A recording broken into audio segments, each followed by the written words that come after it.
about the observation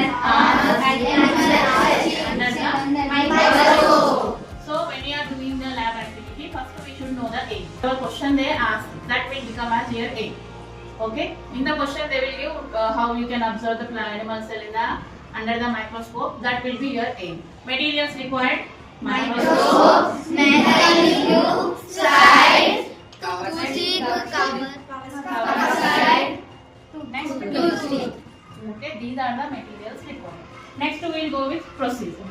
So take the vein. Okay, animal cell, nothing but cheek cell we can call it as. Cheek cell means here whatever cells are inner lining of the mouth we can say it as cheek cell. Okay.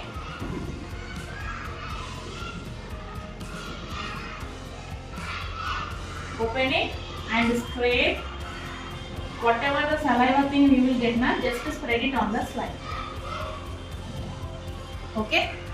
And what is the precaution you need to take means whenever you are scraping now, just slightly, don't put so much of pressure so that it can hurt because it is a smooth muscle, right? So now we have spread whatever saliva I got, I spread on the slide.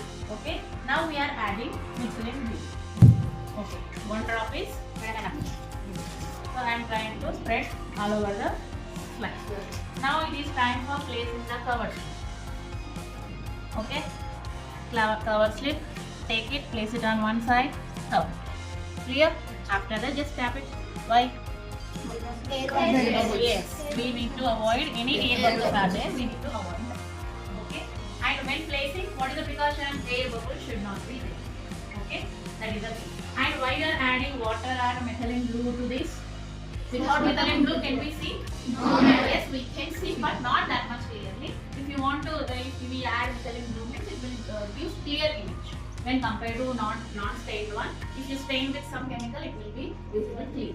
Okay, now observation. In observation heading, this will write. So I am now, my specimen is ready. Now I am going to observe under the microscope. Next, whatever you have observed now, that will be your result.